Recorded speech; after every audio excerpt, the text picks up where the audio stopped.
આગામી 16 જુલાઈના રોજ રાજકોટ શહેરમાં કુલ 8 યાત્રાઓનું આયોજન થનાર છે. એમાં એ 8 પૈકી 5 રથયાત્રા જે છે એ ભગવાન જગન્નાથજીની રથયાત્રાઓ છે અને 3 બીજી શોભાયાત્રાઓ છે, જેમાં એક સંત વેલનાથજીની શોભાયાત્રા છે, એક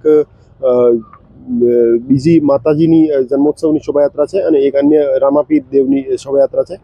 આમ 8 શોભાયાત્રાઓને લઈને માનનીય CP sir Brajeshkumar Jha sir અને એડિશનલ સીપી સર ચંદન મંડલિક સરના માર્ગદર્શન હેઠળ રાજકોટ શહેર પોલીસ દ્વારા તમામ પ્રકારની તૈયારીઓ પૂર્ણ કરી લેવામાં આવેલ છે.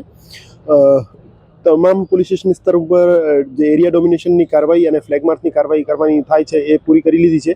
તમામ સમાજના આગેવાનો સાથે એકતા સમિતિની મિટિંગ પણ પૂરી થઈ ગઈ છે. આની સાથે સાથે અમારી સાયબર સેલની ટીમ અને સોશિયલ મીડિયા મોનિટરિંગ ટીમો જે છે 24/7 તમામ પ્રકારના સોશિયલ મીડિયા પ્લેટફોર્મ્સ ઉપર વોચ રાખી રહી છે અને કોઈ પણ પ્રકારની ઓબ્જેક્શનેબલ પોસ્ટ હોય તો એમાં કડક પગલાં લેવા માટે અમે કાર્યવાહી કરી રહ્યા છીએ. ક્રાઇમ બ્રાન્ચની અને એસઓજીની ટીમો પણ જે ટ્રબલ મેકર્સ છે એને આઈડેન્ટિફાઈ કરીને એના વિરુદ્ધ અટકાયતી પગલાંની પ્રિવેન્ટિવ એક્શન્સની કામગીરી કરી રહી છે.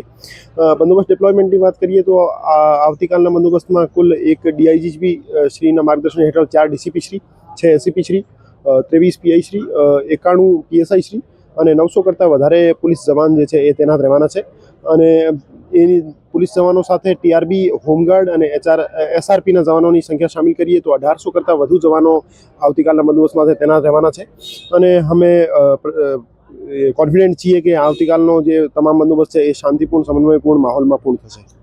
આજે રિહર્સલ ક્યાં રૂટ આજે જગન્નાથ મંદિર, કૈલાશનાથ આશ્રમ, ખોડિયાર માતા મંદિરની જે રથયાત્રા છે એનો રૂટ સૌથી લાંબો છે, જે 25 કિલોમીટરનો છે. આજનો જે ફ્લેગ માર્ચ છે માનનીય સીપી સરના માર્ગદર્શન હેઠળ આ 25 કિલોમીટરના રૂટ કવર કરવામાં આવશે અને એના ઉપર તમામ પોલીસના પોઈન્ટ્સ અમે ગોઠવ્યા છે અને એની સાથે સાથે વાહનોનો ફ્લેગ માર્ચ અમે કરવાના છીએ.